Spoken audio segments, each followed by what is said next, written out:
Hello, everyone. This is MMA Interesting Prospects podcast. Today, our guest is Dash Harris, one of the lightweights prospects who signed with PFL. Hello, Dash. How are you?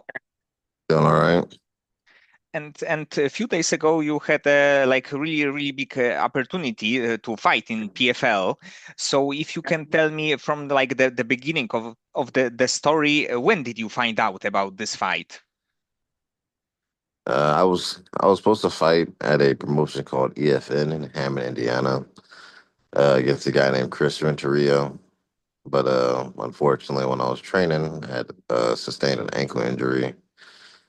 It was a grade two ligament sprain. I had like multiple tears in my ankle, so I had to take like 4 months off, and I got injured around the holidays time. So Thanksgiving, Christmas, New Year's, and then I think there was one more after that. So it all just stacked up. I blew up, I gained a whole bunch of weight. I was walking around like 215 pounds, but I felt, I won't say I was in shape, but I didn't feel bad when I got back to the gym. Like I thought like my biggest problem would be like me getting back into it, but it was like I never left. But one day I was training. And my buddy pulls me to the side. He also fought on the same card as me. His name was Volante Atas. He was the first fight of the night. He pulls me to the side. I was like, hey, man, what's your weight? And I was like, not where it needs to be. What's up? He goes, the PFL call. We just got we just got the opportunity to find the PFL. And like my biggest thing, like when I first started fighting, I was like, no matter what, no matter what I was doing, where I was at in life, if a big day promotion called me, I would say yes, no matter what. So opportunity came, and I was like, yeah. Man, I was 216 pounds at the time. So I just dropped everything, started working out, started slimming down as much as I could. And eventually I hit a wall. I had several walls because I was just so big. So ultimately, weigh-ins comes, and I'm 3 pounds over.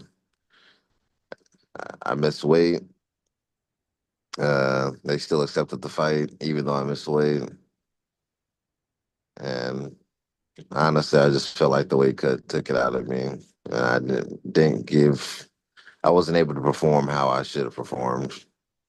Uh, if you watch any of my previous fights, you know what I went out there and did. That was not me. But I was happy that I was able to get the opportunity to fight. And I thank Biaggio for accepting the fight and getting me out there. It was good exposure. It was just something new. And I learned a lot about myself. So 60 pounds, it's like a really a huge amount. It's like definitely not a normal weight cut. So probably you were a little bit also under the stress because you knew about this fight, and this is like a super huge amount. 60 pounds in 5 weeks. Wow. It was a rough time, but I And felt like if I was like on track and I had a good weight cut, it would have been a way different fight. And overall, were you excited about the opponent? Because in the end, he's like the quite well promoted by PFL. But of course, he definitely also delivered because of his like amateur fights. Right now, the pro fights. So were you excited that he will be your opponent? Yeah, I was. I felt like I had a good style to match his style. And, styles make fights. And of course, like the fight didn't go your way, let's say. And after the end, what like did you feel? I In a moment, it wasn't really sadness. It was just disappointment. Like I'm the type of guy that lives with no regrets, and I still don't regret to this day. But I was just disappointed at myself because I knew I could have did better. So it was a game of shoulda, woulda, coulda. And right now, when you are thinking about your like near futures, so next fight or maybe like next two fights, how many would you like to have more this year? I want to fight at least two more times. Aiming to fight in late summer, and then just build my win streak back up. And do you feel that like you will have a chance to fight for PFL again, maybe when they will be like in the area? Yeah, I think I fight for anybody. I'm not a born fighter. I always have exciting fights. I feel like two, three, four fight, three or four fight win streak. They'll look at me again, or maybe they'll just call me. Like I'm a young guy. I'm exciting. I'm promotable. Yes, and actually you are like really young because you are 22, I believe. So with also with good like amateur career on your side, so definitely it's like still like a lot of potential. And to be honest, I think that it's just this kind of things happen sometimes. So definitely you will move forward. But if you can tell me more about your beginnings in the sport, how old were you when you went to MMA gym for the first time? I was 19. I'm a late bloomer in the sport. That doesn't matter. I wrestled in high school. I started wrestling when I was 14, and my wrestling coach. I was just doing some research on him, see what kind of person he was. And after going down the rabbit hole, I found out he was a pro MMA fighter.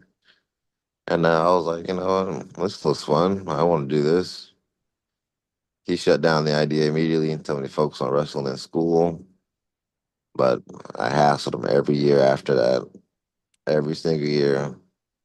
And he finally didn't say yes until my senior year when I was about to graduate. So So after he like said, so in just few years you've got like nine amateur fights and right now three pro fights. So you are like really active with your career as the late bloomer. yeah, my debut amateur fight was in June of 2022, and it was literally 20 days after I had graduated. And then I just ran. I just kept fighting, kept fighting. I'd say 2023 was probably my worst year. Well, not really my worst year, but it was a year where I was like trying to figure life out and stuff. And then I felt like 2024 is when I really like hit that growth moment. Like I just kept evolving fight after fight. And then 2025 had my pro debut. And I always grow and evolve as my career goes on. And right now, do you train in one gym or do you like cross training in like few facilities? I cross train at food facilities. I've never been a stationary person. I personally feel like we all learn the same thing, but we all learn in different ways. And I feel like if the way that someone else is teaching me, I don't like vibe with it or it doesn't work for me, I'll go to a different gym and see the way they're teaching it. And if I like the way they're teaching it, then I'll learn it from them. And overall, do you plan in maybe, let's say, next few years to try maybe to go to like super big gyms or like maybe Killcliff, maybe ATT just for a while, just to see what you can learn from this kind of coaches and like gyms?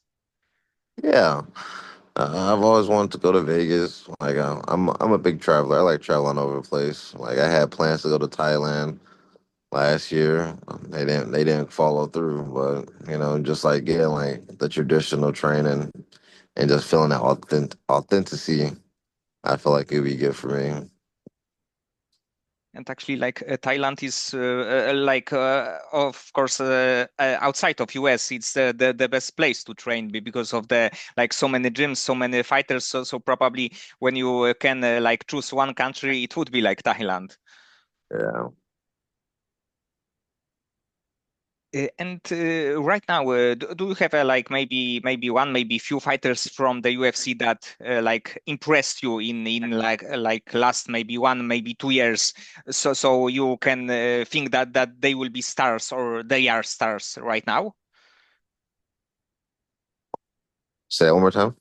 Do you have like fighters from the UFC who impressed you in last few years? The most impressive, my favorite fighter of all time is Piotr Jan. I feel like he's the most well-rounded fighter on the roster. And like how sounds crazy, but I would ride or die for Peter Yan. Like I felt like he was robbed in a couple of his fights, but I tried to model my striking after his. Like he's a shorter guy, but he has like good range. He's good range finder, good boxing, good leg kicks. He can grapple, take down. Actually, my biggest thing was take down defense and just start fighting. I wasn't really a grappling heavy guy. I could take somebody down if I had to, but people don't like watching that nowadays. They like seeing the striking. So probably when Jan will fight against Merab for the third time, you will like root and think that Jan will win again. Yeah. I'll be super tuned into that. Another fighter I like to watch is Lerone Murphy. He's pretty good. Charles Oliveira. Even though I'm not really much of a grappler, I like Charles Oliveira. I like his backstory and I like his come up. Uh, Brandon Royval is a good one too. I usually watch the lighter guys. I'm not really an upperweight guy. Yes, and you mentioned definitely a few really good guys, and like Charles, it's his story is also kind of crazy because at the beginning of his UFC career, he lost few fights. There were maybe some questions about him, and then his like rise to do the like championship fighter. It was like great to watch it when he beat so many great fighters.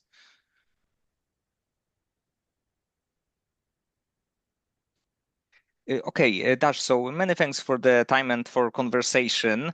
I hope that you will be back quite soon. Maybe you will win some fight, get back to PFL or some big organization, and that you will start your winning streak in your next fight. I pray and God willing, like all things are done through Him.